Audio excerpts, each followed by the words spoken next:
तो साथियों संत रामपाल ने एक जो मुहिम चलाई है अन्नपूर्णा की एक मुहिम चलाई है, उसके बारे में हम पूछेंगे वो कैसी मुहिम है और कब चलाई है। नमस्कार जी। सर, जो एक वो मुहिम बता रहे चलाई है अन्नपूर्णा की, वो किस प्रकार है, वो दर्शकों को बताइए। सर, मैं सतबीर सिंह उर्फ सत्ता, सरपंच गांव अलूपुर जी। मेरे गांव में आज से 1 महीना पहले दुर्घटना हुई थी। सिलेंडर फटने से मकान जल गया था। अच्छा। अन्नपूर्णा मुहिम में तो संत रामपाल जी महाराज जी ने अपने सेवक भेजे और उसका पता किया कि मकान जल गया है, क्या हुआ है। इन्होंने देखा तो मकान जल कर राख हो चुका था। तो इन्होंने 20 दिन में एक सुंदर भवन का निर्माण किया, डबल स्टोरी। अच्छा। और उसमें कोई एक पैसा गांव वालों से लिया नहीं, मालिक से लिया नहीं, और एक भव्य मकान बना करके तैयार कर दिया। 20 दिन में तैयार कर दिया। उसमें रहना खाना हर प्रकार की व्यवस्था से मकान को तैयार किया गया। तो तैयार कैसे करवाते, उसको पैसे देते हैं या फिर जो सेवादार है वो जाके वहाँ सेवा करते हैं? सेवादार वहाँ जाकर के सेवा करते हैं। पैसे पता नहीं कैसे आते हैं, संत जो की कृपा होती है, संत के अनुयायी वहाँ जाते हैं, वही मटेरियल लाते हैं। उसने कुछ भी काम नहीं किया। मेरे गांव का जो एक गरीब परिवार था, वाल्मीकि समाज से दिहाड़ी मजदूरी किया करता, उसका मकान वो पहले उसका मलबा दूर किया, उसके बाद में उसके मकान का निर्माण किया।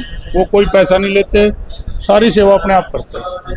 क्या उनको कुछ बताना पड़ता है कि अभी इस प्रकार से बनाना है, या वो अपने हिसाब से जो संत का ही ग्राफ होता है? अच्छा। वो उसको बता दिया जाता है जमीन इतने बाई इतने की है। फिर संत के आदेश होते हैं, इसमें एक रूम बनाओ, लेटरिन बाथरूम रसोई पौड़ी चढ़ाओ, ऊपर एक कमरा बनाओ, बरामदा बनाओ, घूमने की जगह ऐसे रखो। सारा संत का ही ग्राफ होता है। पूरा ग्राफ तैयार करके उसके बाद फिर जाके होगा। हाँ हाँ। आप कहाँ से आए हो? मानपुर से। अच्छा। हाँ जी। और हमारे गांव में संत जो कोई भी अनुयायी नहीं था। आज उस बात से प्रभावित होकर के एक बस में 86 आदमी आए हुए हैं। अच्छा जी। और सभी के मन में एक चाह है कि संत जी ही भगवान के अवतार हैं, और हम भी आज नाम दाम लेने के लिए सारा गांव तैयार है। अच्छा, आज आप नाम दाम लेने के लिए आए? कल भी आए हो आप कभी यहाँ? नहीं, कभी पहले आए नहीं ना, हमने सुना में तो देखा।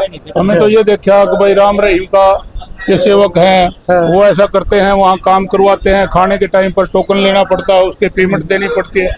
हमने यहाँ पर देखा, यहाँ पर कोई दान पेटी नहीं, यहाँ पर कोई टोकन नहीं, भंडार लगे हुए हैं प्रभु के, जैसे इतिहास में सुना था।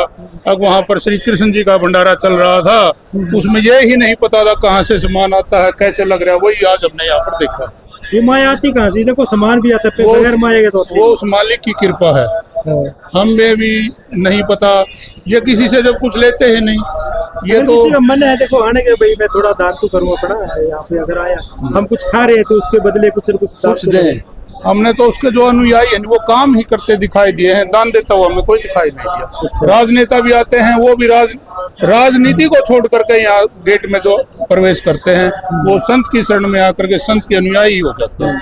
तो एक बात भगत जी से पूछ लेते हैं जी, आप बताओ एक बार, देखो ये इतना भव्य सारा कुछ चल रहा है, लाखों की संख्या में लोग लंगर यहाँ पे खा रहे हैं, तो ये आता कहाँ से? हम बता देते हैं सदगुरु रामपाल जी महाराज के ज्ञान के आधार से कि जब इस पृथ्वी पर अकाल पड़ता है, तो ये जनता जब मरती है तो इसके जो सीनियर राजा लोग होते हैं कहाँ जाते हैं? उस संत के पास जाते हैं। संत के पास ऐसी क्या पावर है कि उसको सब कुछ देता है। उस संत के पास वो राम नाम की कमाई होती है। उस राम नाम की कमाई के बदले वो जिधर हाथ डाले, पहाड़ को भी वो जो है किसी भी चीज का बना सकता है। पहाड़ को हाथ लगाकर वो सोने का बना सकता है। ऐसे ही सदगुरु रामपाल जी महाराज है कि उनको लेने की जरूरत नहीं होती, सिर्फ वो देते देते हैं। पूरे संसार को वो देते देते हैं, किसी भी इंसान से कुछ लेते नहीं है। और वो मैं बात आपकी मान गया, वो नहीं लेते, लेकिन ये देखो जो आ रही है कहाँ से आ रही है?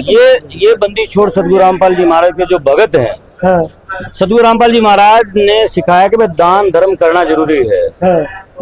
धर्म तो दसके नहीं, दसके तीनों लोग। सदगुरु रामपाल जी महाराज से जो जुड़े हुए हैं, जो उनसे नाम दीक्षा लिए हुए हैं, उनसे जो परमात्मा उनको दान करने की जो शक्ति देते हैं, वो जो दान करते हैं, 10वां अंश गुरु को दीजिए, जीवन जन्म सफल कर लीजिए, उसी से परमात्मा का इतना बड़ा भंडारा चलता है। अच्छा। हाँ जी। मतलब यहाँ पे उसके लिए कोई दान पत्र नहीं रखा है? दान पत्र वगैरह नहीं होता, अपनी इच्छा से जो ना जो वहाँ दान हमने देना होता है, हम वो दे देते हैं। और उसके लिए हमने जो ना कोई पतीला लगाना या दान पत्र लगाने की कोई आवश्यकता नहीं होती है।